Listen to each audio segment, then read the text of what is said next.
From Harvey Weinstein to Brett Kavanaugh, there's been increased conversation about sexual assault, the victims using sometimes the hashtag #MeToo or the hashtag #WhyIDidn'tReport to share their stories.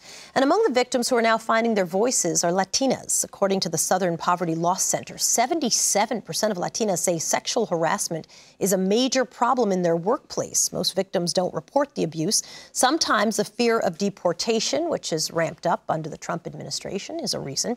But also, many victims say culture is playing a role.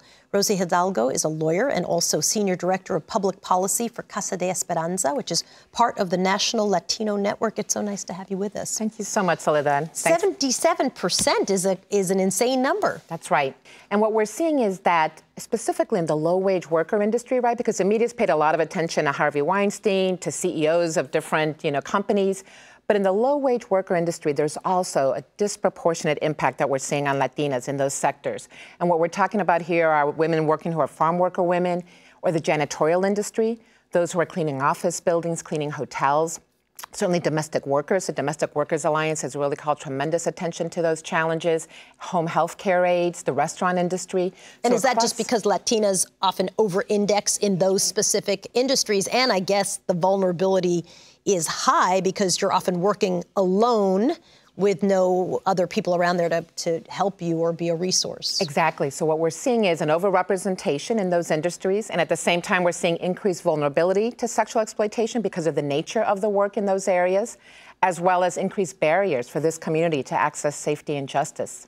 That's interesting. Is that there's not the same kind of response that you've seen in all the other areas where there's been a lot of attention? You mentioned CEOs and things like that. They just haven't come up with policies and strategies for reporting. Is it as simple as that?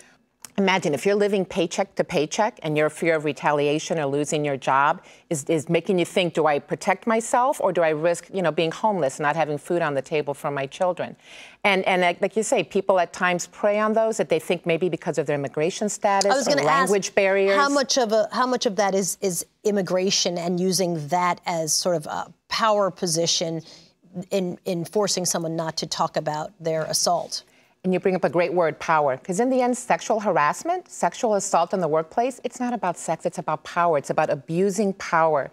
And sometimes people think only, a media mogul has power. But really, in these industries, the employer, the mid-level manager, has tremendous power over that individual. As these conversations about why I didn't report it, the hashtag, or even #MeToo, happen more on social media, are you seeing in the Latino community more people feeling like there is a place to share a story that I think maybe they thought, well, it's either only me, or they thought I have too much to risk to share this story out loud? Absolutely. I think social media has been so powerful, and the Latino community uses social media a lot, and people are finding that level of support, finding, like you say, that it's not just overcoming the shame and really realizing that there is help for them.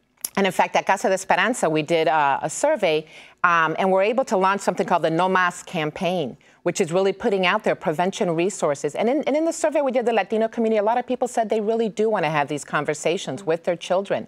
Men also said they want to be engaged. They want to be part of the solution. In fact, we have an initiative for men called Te Invito campaign, because some of the men, when they were approached, said, why aren't you more proactively involved? They said, well, this is a women's issue.